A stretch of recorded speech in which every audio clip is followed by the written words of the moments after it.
Então, nós hoje vamos tratar do assunto, da continuação do assunto do caminho do santuário, e hoje vamos falar mais especificamente do lugar santíssimo, está bem?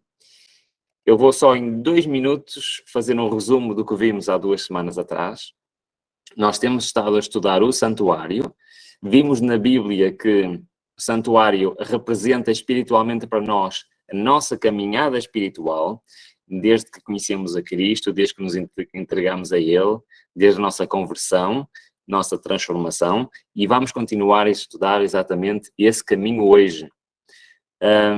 E nós vimos que o pátio representa, doutrinariamente para nós, a doutrina da justificação pela fé.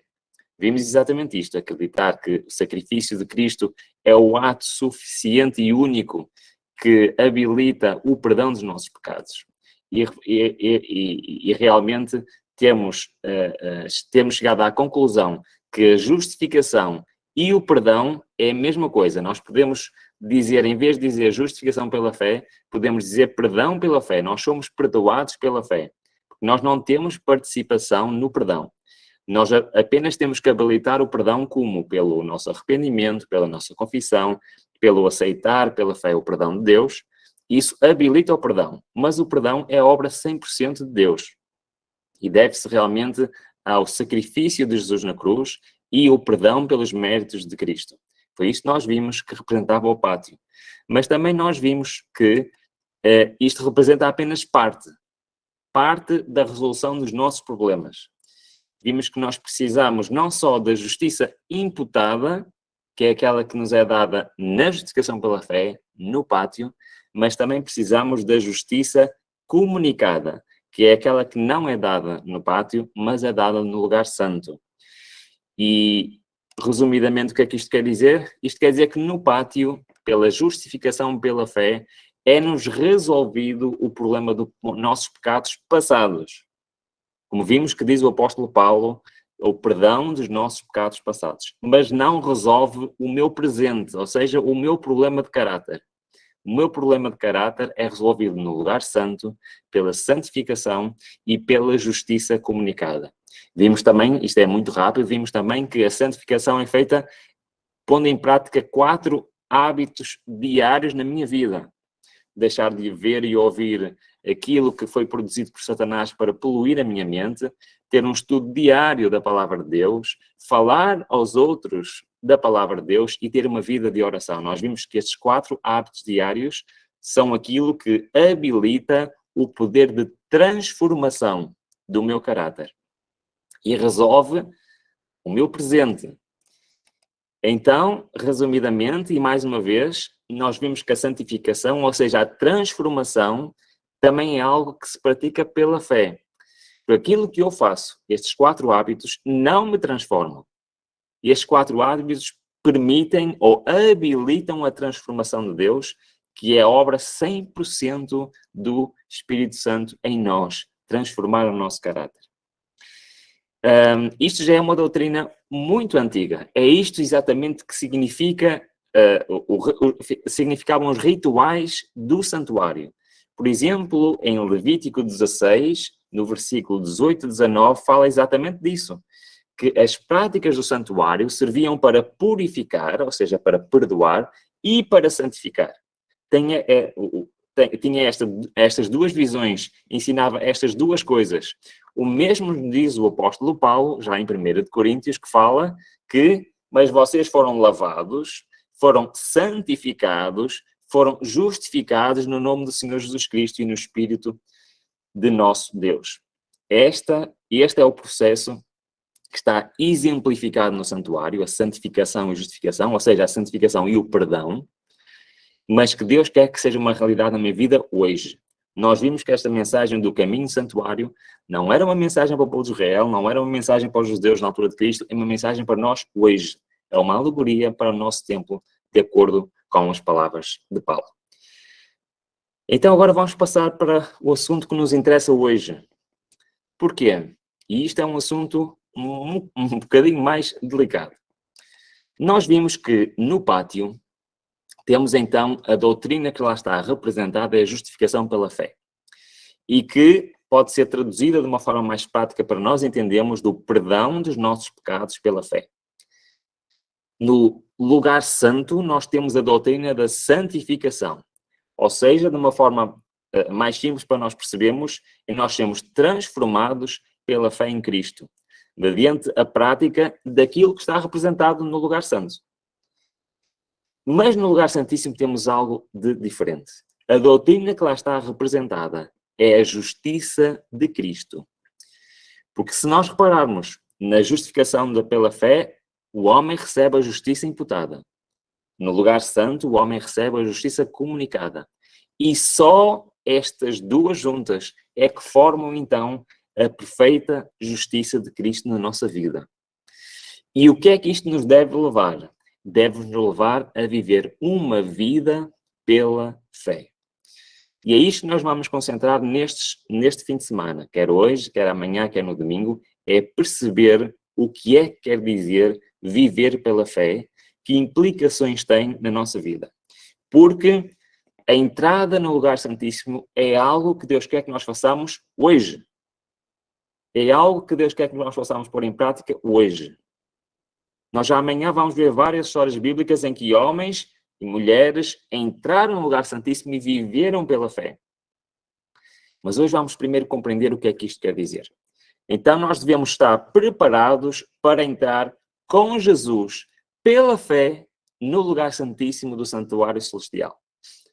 Ao contrário do estar no pátio, ao contrário do estar no lugar santo, nós não podemos entrar no lugar santíssimo sozinhos.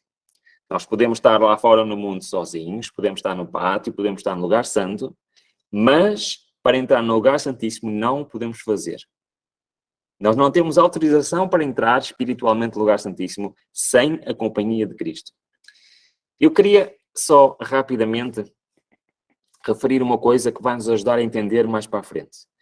Quando nós falarmos, e quando a Bíblia fala da companhia de Cristo, ou fala, como diz o apóstolo Paulo, e já vamos ver este texto, que Cristo habita em mim, quando dizemos isso, aquilo que significa é que o seu representante está literalmente connosco. Ou seja, aquilo que ele disse que ia enviar um Consolador, o Espírito Santo. É isso que significa.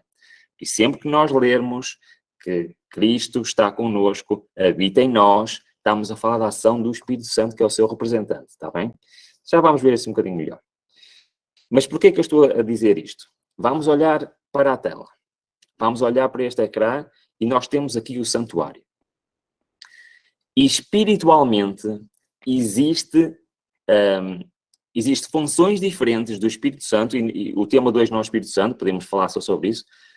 Espiritualmente existem funções diferentes do Espírito Santo em cada estágio espiritual.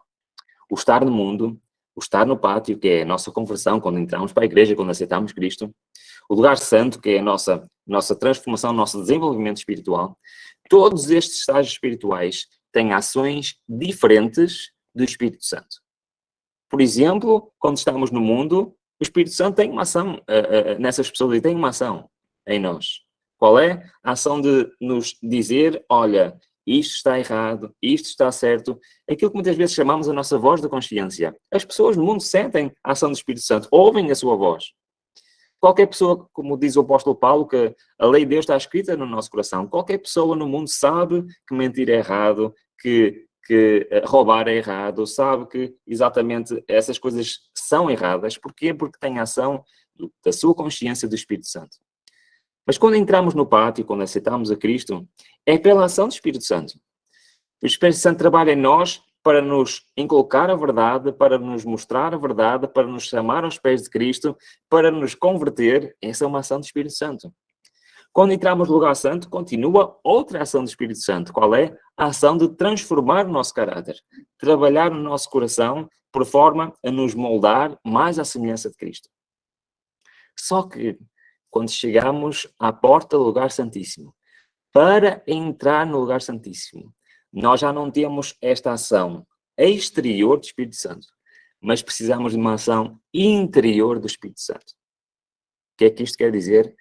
É necessário que o Espírito Santo literalmente habite no nosso coração. é necessário sermos verdadeiramente o templo do Espírito Santo.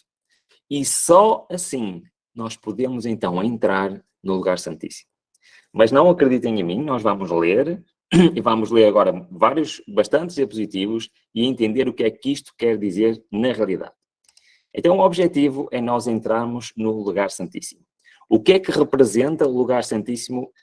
Representa a Cristo. Todos os objetos, como nós vimos, representam a Cristo. E mais uma vez, a Arca da Aliança, com a lei lá contida, representa a Cristo. Em Gálatas 3,17 diz: tendo sido a aliança anteriormente confirmada por Deus em Cristo, a lei. A lei também então representa a Cristo. Mas espiritualmente para mim, o que é que a lei representa? Se queres, porém, entrar na vida, guarda os mandamentos. Ora, para mim, o lugar santo, a Arca da Aliança, a lei, representa a minha obediência à lei de Deus. Então entramos aqui num lugar. Agora sim, vamos falar de obediência. Agora sim vamos falar. Já percorremos todo o caminho do santuário. E muitas vezes nós ensinamos as pessoas ao contrário. Nós ensinamos as pessoas para saírem do mundo, entrarem na igreja, ou seja, no pátio, e dizemos às pessoas: agora batizas-te e vais guardar a lei. Mas não é assim que está explicado no santuário. Precisamos de todo este caminho para finalmente chegarmos à lei de Deus. Porquê? Vamos ler. Diz-nos o seguinte: foi-me mostrado que o verdadeiro povo de Deus é o sal da terra e a luz do mundo. Deles requer Deus contínuo progresso no conhecimento da verdade. É o que acontece no lugar santo, o estudo aprofundado da palavra de Deus. E no caminho da santidade, ou seja, neste caminho que nós estamos a estudar ao longo destes vários estudos. Então eles compreenderão a intromissão de Satanás e no poder de Deus hão de resisti-los.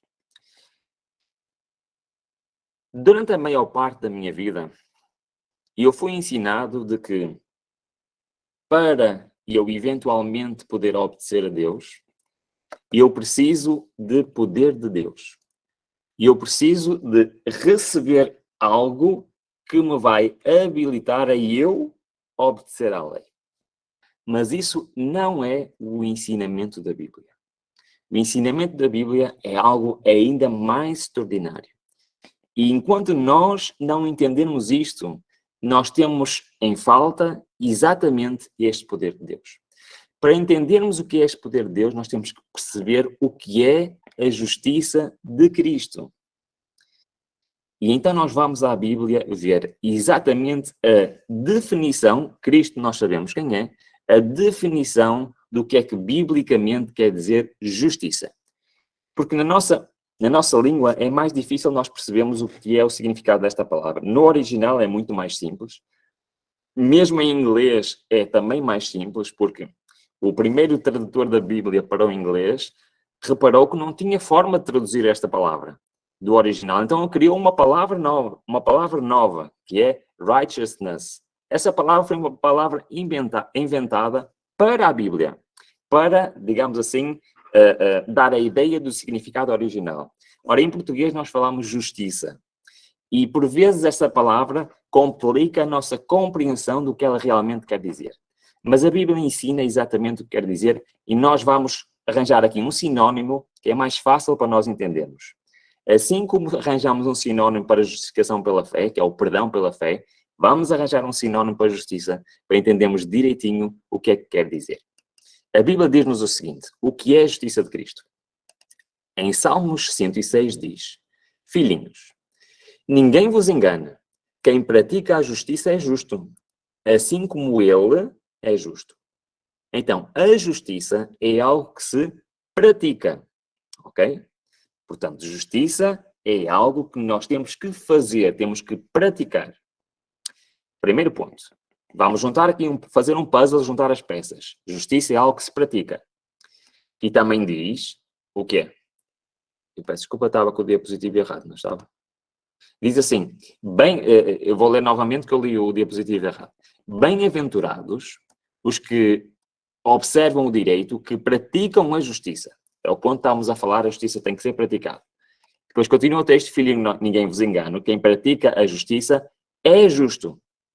Ou seja, além de que sabemos que a justiça é algo que tem que ser praticado, quem o pratica é considerado justo. Como é que é? É algo que se pratica, quem o faz é considerado justo. Ezequiel 33 diz: quando eu disser ao justo que certamente viverá, e ele confiando na sua justiça, praticar a iniquidade, ou seja, pecar, nenhuma das suas obras de justiça será lembrada, mas na sua iniquidade que praticou, nessa morrerá. Quando o justo se apartar da sua justiça, praticando a iniquidade, morrerá nela. Então, o contrário de prática de justiça é prática da iniquidade. O contrário de justiça é o desobedecer, o pecar. Então, se o contrário é o pecar, o que é justiça? Mais uma peça para o puzzle e última. Contudo dizeis, porque não levará o filho a iniquidade do pai? Ora, se o filho proceder com retidão e justiça, e guardar todos os meus estatutos e os cumprir, certamente viverá. Mas se o ímpio se converter de todos os seus pecados que cometeu, e guardar todos os meus estatutos, e proceder com retidão e justiça, certamente viverá, não morrerá. Juntando todos estes 4 versículos, todas estas peças do puzzle, nós vemos realmente que a justiça é algo que se pratica, quem a pratica é chamado justo, o contrário da justiça é pecar, logo a justiça é o quê? É guardar todos os estatutos de Deus. Numa palavra, a justiça é a obediência. Quando nós dizemos justiça ou praticar a justiça, estamos a falar simplesmente de obedecer aos mandamentos, aos estatutos, à lei de Deus.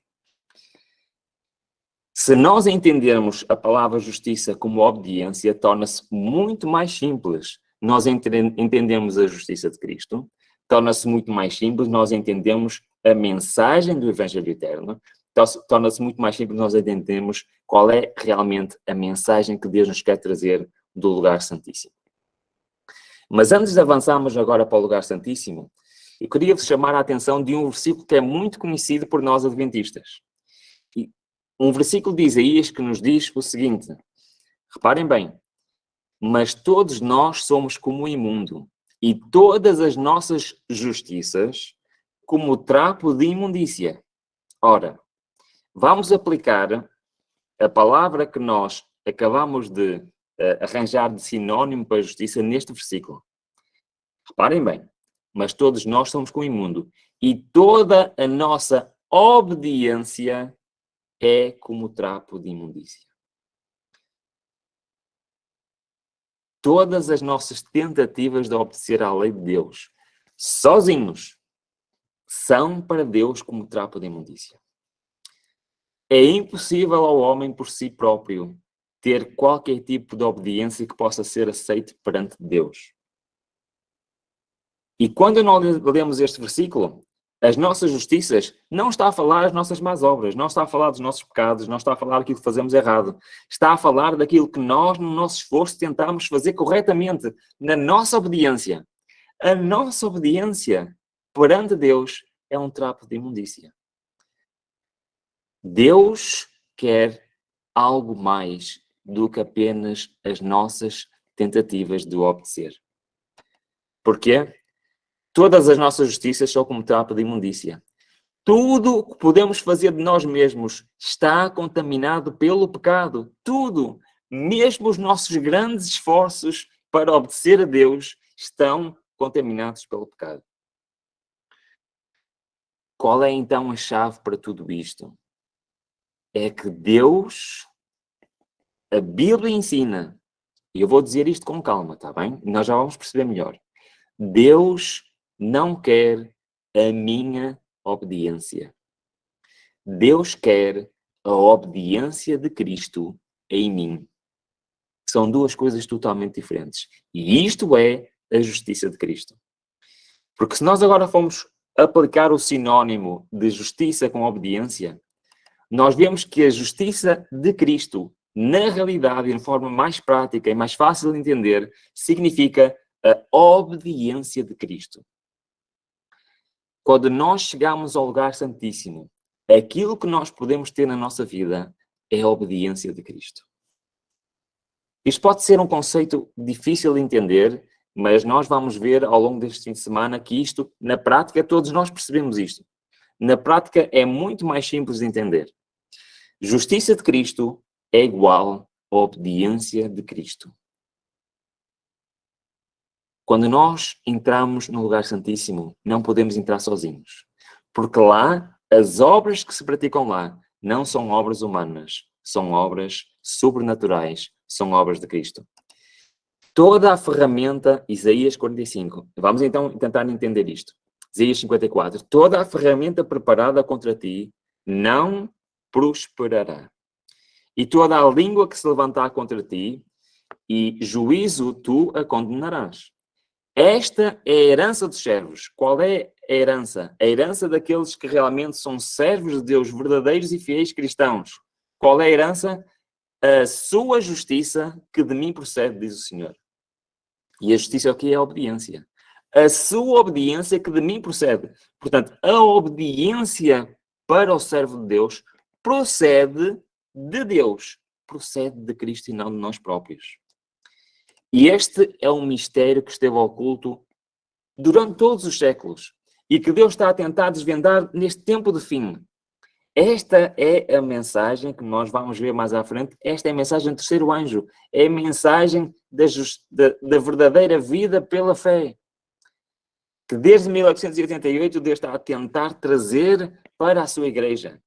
Mistério que esteve oculto dos séculos e das gerações, mas que agora foi manifesto em seus santos, só naqueles que fizeram este trajeto espiritual do caminho do santuário. A quem Deus quis fazer conhecer quais são as riquezas da glória deste mistério entre os gentios, que é o quê? Qual é este mistério? É Cristo em nós, a esperança da glória. Cristo em nós. Só é possível estar no lugar santíssimo se realmente entrarmos lá com Cristo. Se Cristo viver em nós. Como? Pela presença literal do Espírito Santo em nós. Gálatas complementa exatamente o que nós estamos a ver. E as palavras de Paulo que já citei várias vezes. E eu estou crucificado com Cristo. Enquanto eu vivo, mas não eu, e sim Cristo vive em mim. E a vida que agora vivo na carne, vivo pela fé do Filho de Deus que me amou a si mesmo e a si mesmo se entregou por mim. Vários homens na Bíblia, e amanhã nós vamos ver vários exemplos de homens que viveram pela fé.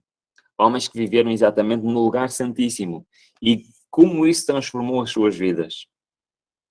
Mas nós temos que entender que isto é algo mais do que palavras bonitas.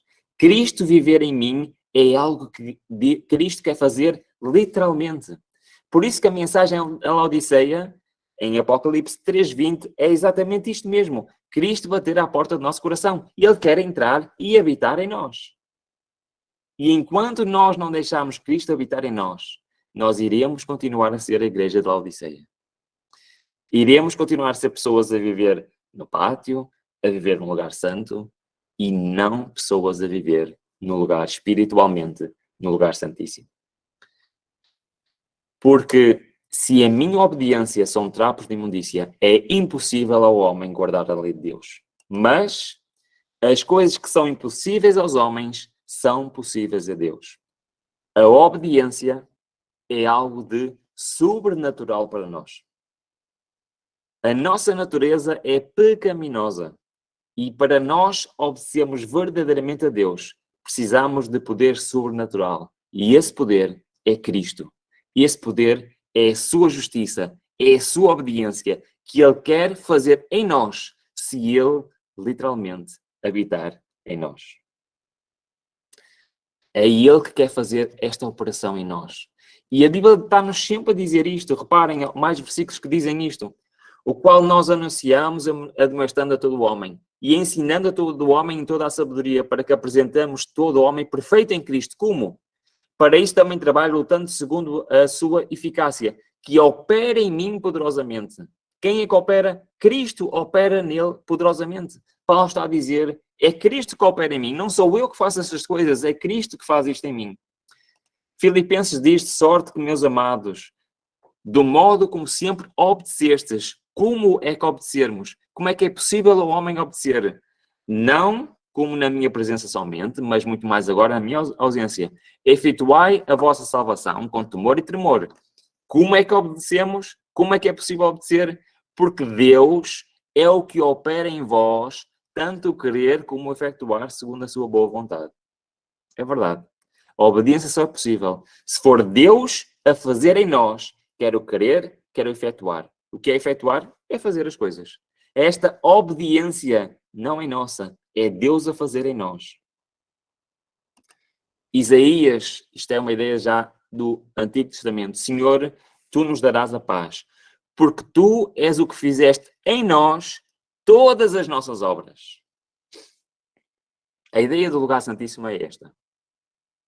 É nós, eventualmente, tendo os nossos pecados perdoados, tendo uma vida santificada por aquilo que nós vimos que é a luta diária de um cristão no santuário, eventualmente chegar a termos a habitação de Cristo em nós, para que deixemos ser nós a realizar as obras.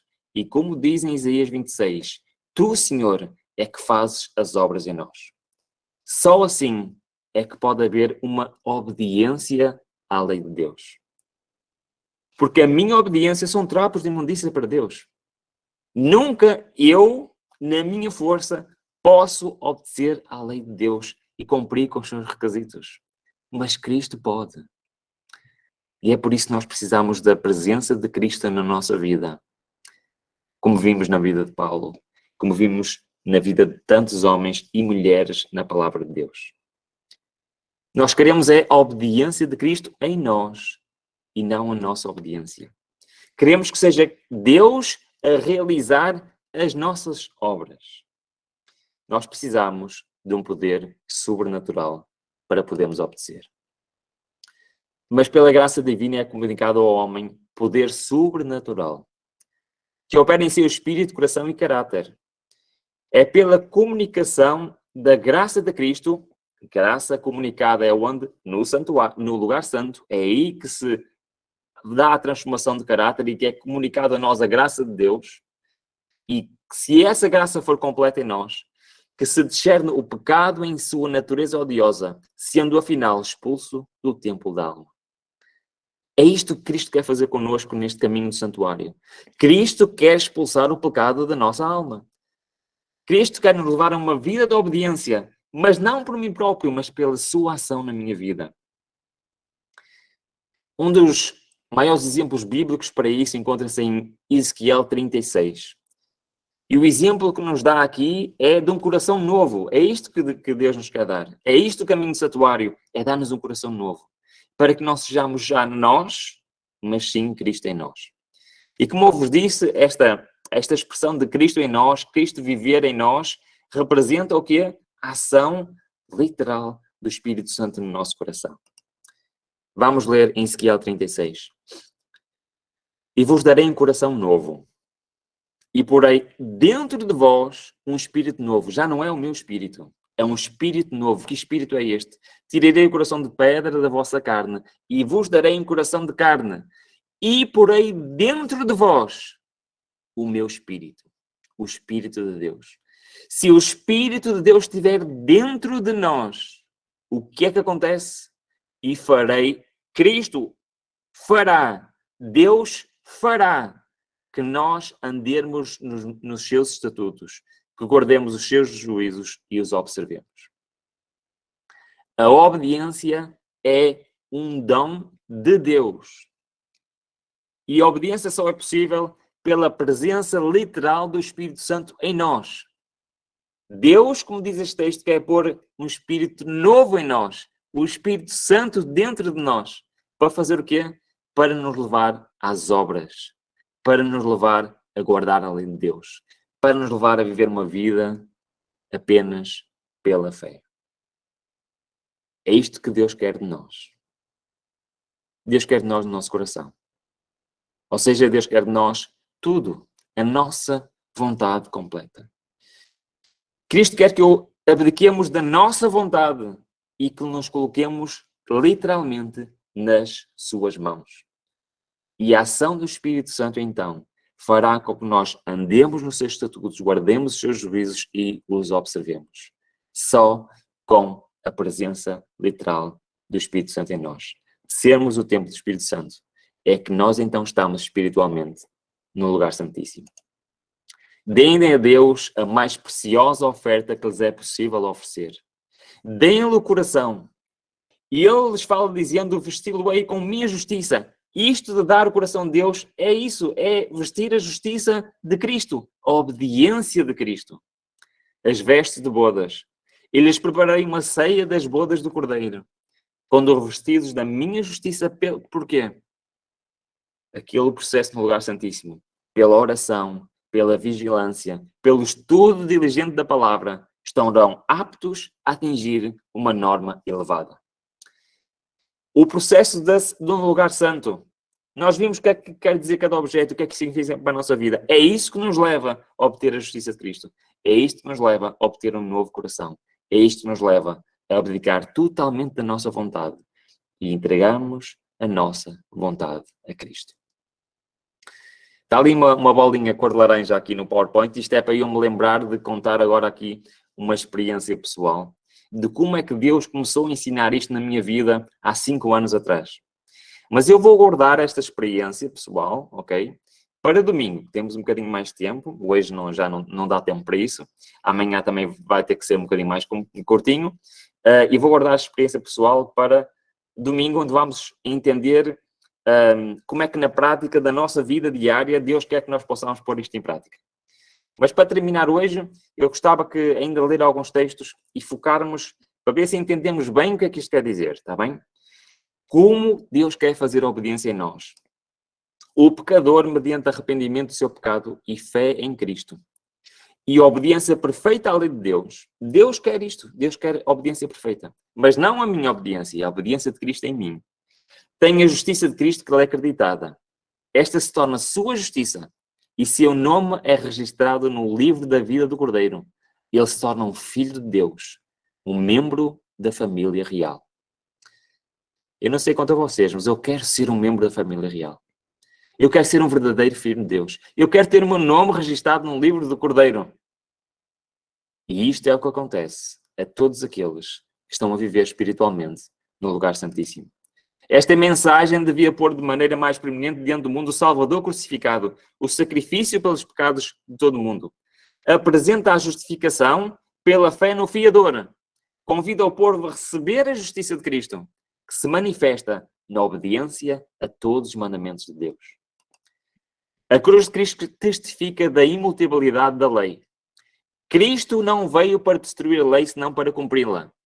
E no final diz, Jesus morreu para que pudesse imputar ao pecador arrependido a sua própria justiça, a sua própria obediência e tornar ao homem possível guardar a lei. Esta é uma mensagem poderosíssima.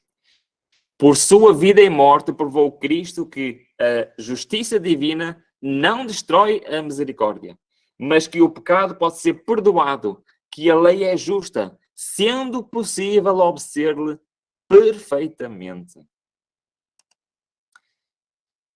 Mediante a graça transformadora de Cristo, torna-se obediente a todos os mandamentos de Deus. É verdade. Todo filho caído de Adão deve, mediante a graça transformadora de Cristo, tornar-se obediente a todos os mandamentos de Deus. Um dos mais bem-sucedidos enganos de Satanás é induzir os homens a pretenderem estar santificados e, ao mesmo tempo, estão vivendo em desobediência aos mandamentos de Deus. Ninguém pode estar santificado sem isso se revelar na obediência. Estamos quase a terminar. Nenhum dos apóstolos e profetas jamais pretendeu estar isento do pecado. Homens que viveram mais achegados a Deus, homens que sacrificariam antes a vida a cometer conscientemente uma ação injusta, homens que Deus honrou com luz e poder divinos, confessaram a pecaminosidade da sua natureza. Nunca confiaram na carne. Nunca pretenderam ser justos em si mesmos, porque isso não existe. Nós nunca vamos ser justos por nós mesmos. Nunca vamos ser isentos de pecaminosidade. Mas confiaram inteiramente na justiça de Cristo, na obediência de Cristo. O mesmo se dará com todos os que contemplam a Cristo. Todos os que contemplam a Cristo. Transformação pela contemplação no lugar santo. Esta mensagem é uma mensagem que Deus quer hoje a cada um de nós. Deus quer hoje que nós entendamos o que é a justiça de Cristo e como ela se pode manifestar na vida de cada um de nós. Nós vemos isto por toda a Bíblia. Vemos esta ação em muitos heróis da fé. Mas Deus quer ver isto na minha vida e na tua vida. Mais 3, 4 minutos para terminarmos. E eu queria que entendássemos bem exatamente o que é que isto quer dizer. A sabedoria de Deus lhe ilumina a mente e Ele, em sua lei, contempla coisas maravilhosas. Quando o homem se converte pela verdade, conversão é o que acontece no pátio, processa-se nele a obra de transformação do caráter, lugar santo, recebe uma aumentada medida de entendimento, torna-se um homem obediente a Deus, lugar santíssimo, tem a mente de Cristo e a vontade de Deus se torna a sua vontade. Nós vamos ver que, já a seguir, quais são os vários componentes de estar no lugar santíssimo. Mas uma das mais importantes é a entrega total da nossa vontade a Deus. Para que a nossa vontade já não seja a nossa vontade, mas seja a vontade de Deus a exercer na nossa vida. E última citação, antes de terminarmos com uma outra citação final, para resumir tudo o que tivemos a ver, esta é a última citação do nosso estudo, que diz: todo o poder foi entregue em suas mãos, nas mãos de Cristo, para que ele pudesse dar ricos dons aos homens, transmitindo o inestimável dom da sua justiça, da sua obediência ao impotente ser humano. Esta é a mensagem que Deus manda proclamar ao mundo. Esta é a terceira mensagem angélica, que deve ser proclamada com um alto clamor e regada com todo o derramamento do seu Espírito em grande medida. Irmãos, a mensagem da obediência de Cristo em nós é a terceira mensagem angélica. Dizer ao mundo que pela ação de Cristo na minha vida é possível ao homem obedecer à lei de Deus é a terceira mensagem angélica. É aquilo que temos que proclamar ao mundo. E isto só é possível se nós vivermos exatamente isto na nossa vida, em cada um de nós. A obediência de Cristo é aquilo que Deus quer em nós.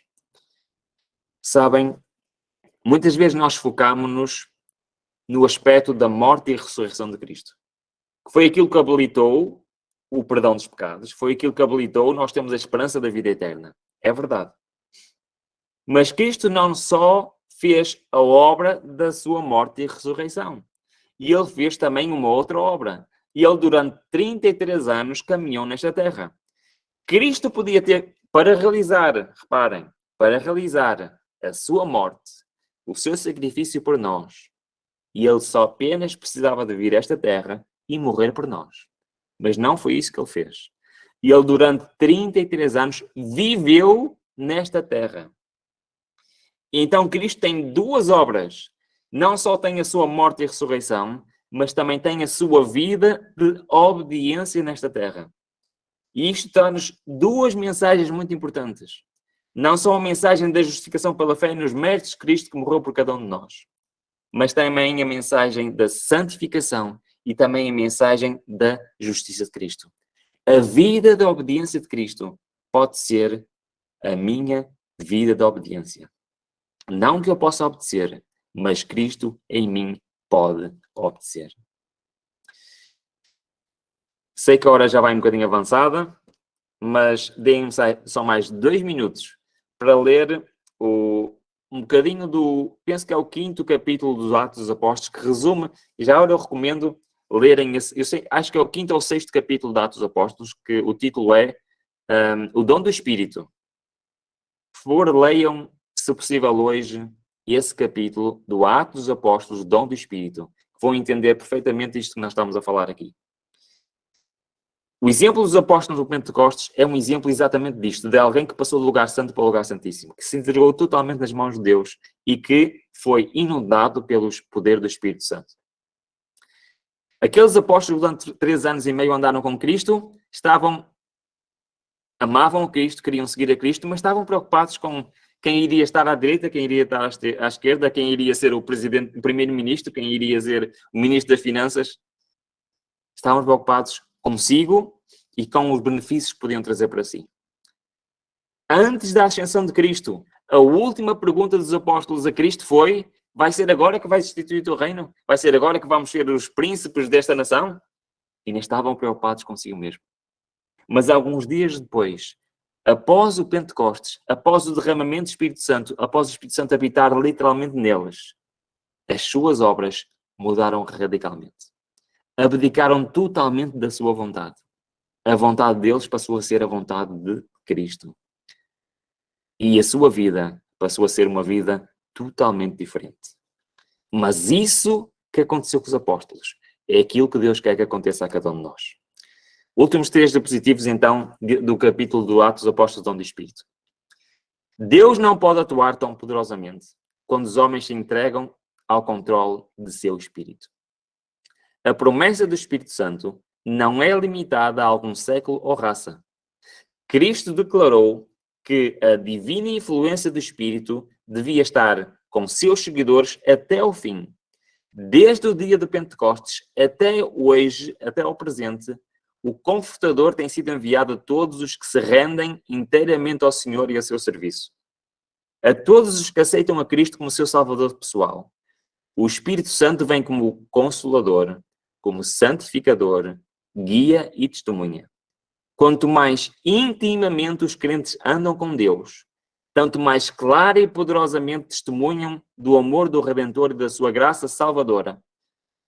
O tempo decorrido não operou nenhuma mudança na promessa dada por Cristo ao partir. A promessa esta de enviar o Espírito Santo como seu representante. Não é por qualquer restrição da parte de Deus que as riquezas de sua graça não fluem para a terra em favor dos homens. Se o cumprimento da promessa não é visto como deveria ser, é porque a promessa não é apreciada como deveria ser.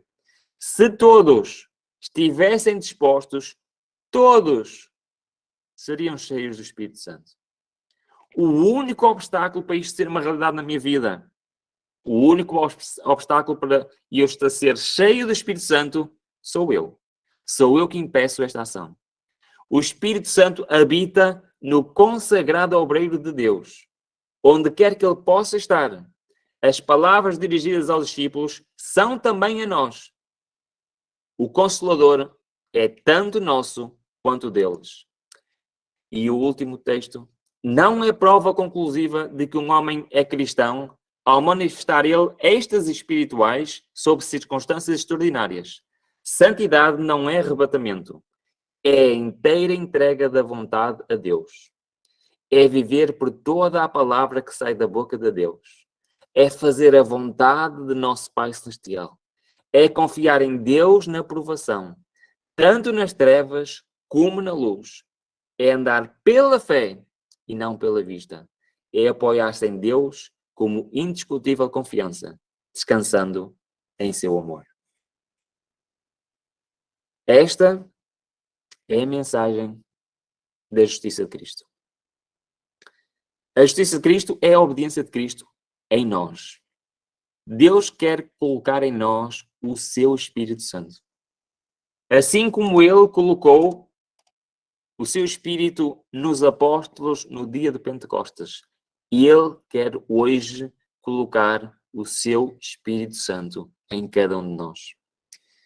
É isto que nos habilita a viver no lugar santíssimo. É isto que nos habilita a viver uma vida de obediência. Porque não é a minha obediência, é a obediência de Cristo em mim. O desafio para cada um de nós é abrir a porta do nosso coração a Cristo. Deus está olhando para cada um de nós. É a igreja de Laodiceia. É a igreja que tem a verdade, que conhece a lei, mas que ainda tem a porta fechada à influência do Espírito Santo. E o desafio de Deus para cada um de nós hoje, nós vamos ver amanhã exemplos bíblicos de como é que isto funciona. E no domingo vamos ver de uma maneira mais prática como é que isto pode funcionar na nossa vida. Mas é isto que Deus quer.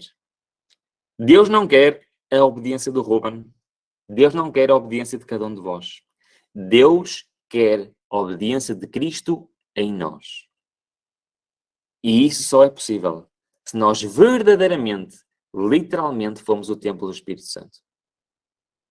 Esta é a mensagem do terceiro anjo. Que é possível ao homem guardar a lei de Deus se a justiça de Cristo, a obediência de Cristo, for uma realidade na nossa vida.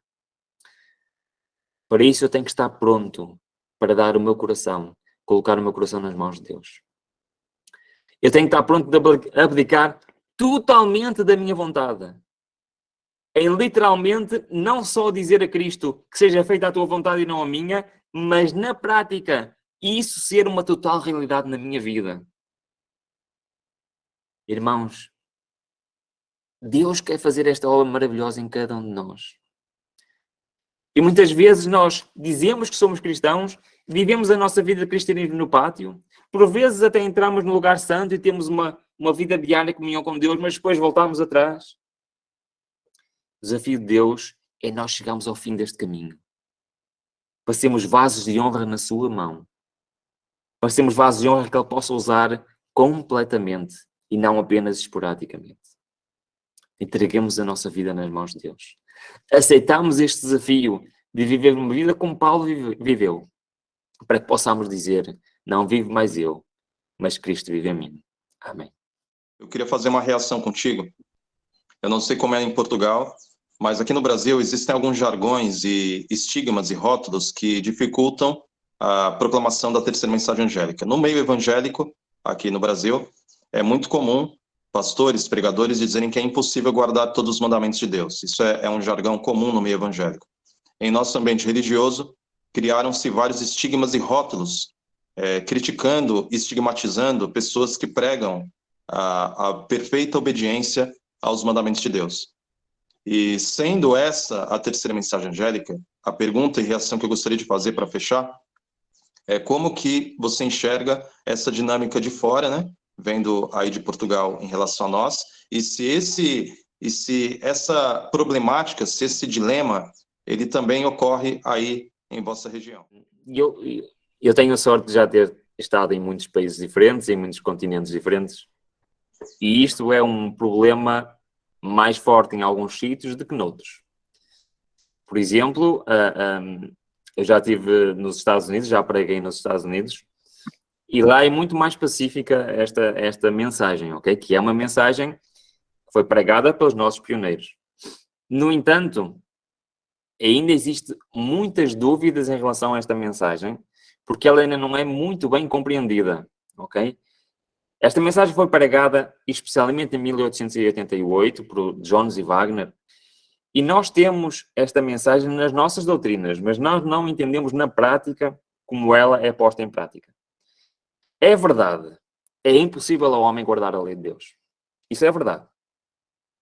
No entanto, a terceira mensagem angélica não é dizer que o homem consegue guardar a lei de Deus, mas é dizer que Cristo em nós consegue guardar a lei de Deus. É algo sobrenatural. Os discípulos, após o Pentecostes, fizeram muitas obras sobrenaturais. Eles curavam pessoas. Isso é algo que o homem não consegue fazer. Eles tinham realmente uma capacidade seguiam a Deus de tal maneira que aquilo que eles faziam, as pessoas entendiam que não eram eles que faziam. Era o poder de Deus. Era Deus que exercia aquelas obras em nós. A obediência é exatamente igual. A obediência é um dom de Deus. Nós não conseguimos guardar a lei de Deus, é impossível. A nossa obediência são trapos de imundícia. Mas Cristo em nós pode obedecer à lei de Deus. E isto significa que eu tenho que abdicar de ser eu. E eu tenho que abdicar de ser eu a dirigir a minha vida e entregar a minha vida totalmente nas mãos de Deus. Ora, eu sei que, especialmente no Brasil, existe uma resistência muito grande porque a teologia adventista em algumas universidades adventistas mudou dizendo que a obediência só seria possível no céu, que na terra seríamos sempre pecadores até à vinda de Cristo. Mas não é isso que a Bíblia ensina. A Bíblia ensina que aqueles que estarão prontos para estarem vivos quando na vinda de Cristo estarão vestidos da justiça de Cristo, da obediência de Cristo. E estarão firmes sem pecado. Porquê? Porque estarão prontos para o fecho da porta da graça. Vai haver um período de tempo em que o perdão irá terminar. O perdão vai ser suspenso, porque todo o futuro de todas as pessoas terá decidido, uns para a perdição e outros para a vida eterna. E durante esse período de tempo, desde o fecho da porta da graça até à segunda vinda de Cristo, ninguém dentre o povo de Deus vai cometer pecado, porque senão estaria perdido. Então essa doutrina, a doutrina de que iremos pecar até à segunda vinda de Cristo, é uma doutrina que não está compatível com a doutrina bíblica. No entanto, esta mensagem não é uma mensagem específica, nem para a altura de Pentecostes, nem para a altura do tempo de fim do fecho do tempo da graça. Esta mensagem é para mim hoje. Deus está-me a dizer que este poder de Deus, este dom de Deus, esta obediência de Cristo pode ser uma realidade hoje na minha vida. Ellen White diz que a lei de Deus, cada um dos mandamentos, não são ordens, mas são promessas. Deus promete a cada um de nós que nós não mataremos, não adulteraremos, não mentiremos, não diremos falso testemunho. São promessas, não são ordens. E porquê que são promessas? Porque só no poder de Deus é que nós efetivamente conseguimos cumprir com a lei. Irmãos, mais do que lutas teológicas, mais do que disputas doutrinárias, nós temos é que viver esta realidade na minha vida. Porque, e todos os dias, eu rogo a Deus e lanço esse desafio a vocês que todos os dias peçam a Deus a presença do Espírito Santo na vossa vida. Que abdiquemos da nossa vontade, que abdiquemos exatamente de fazer aquilo que nós queremos e coloquemos todos os dias a nossa vida nas mãos de Deus. Porque a cada dia o poder do Espírito Santo vai ser mais, a ação do Espírito Santo vai ser mais na minha vida. O objetivo de Deus é exatamente isto. Que cada um de nós, entreguemos a nossa vida completamente nas suas mãos. Porque se nós vivemos assim, tudo o que nós fizermos é a ação do Espírito Santo. As obras deixam de ser as minhas obras e passam a ser as obras de Deus. Eu não sei como é que vai acontecer, mas a realidade é que as profecias dizem que esta mensagem irá ser levada a todo mundo e que todos aqueles que a aceitarem estarão prontos para ver Cristo face a face. A mensagem da justificação pela fé, da santificação e da justiça de Cristo tem que ser proclamada ao mundo, irmãos. Nós estávamos a fazer isto aqui hoje, mas cada um de vós, cada um de nós deve ser um instrumento nas mãos de Deus para levar esta mensagem a mais e mais pessoas.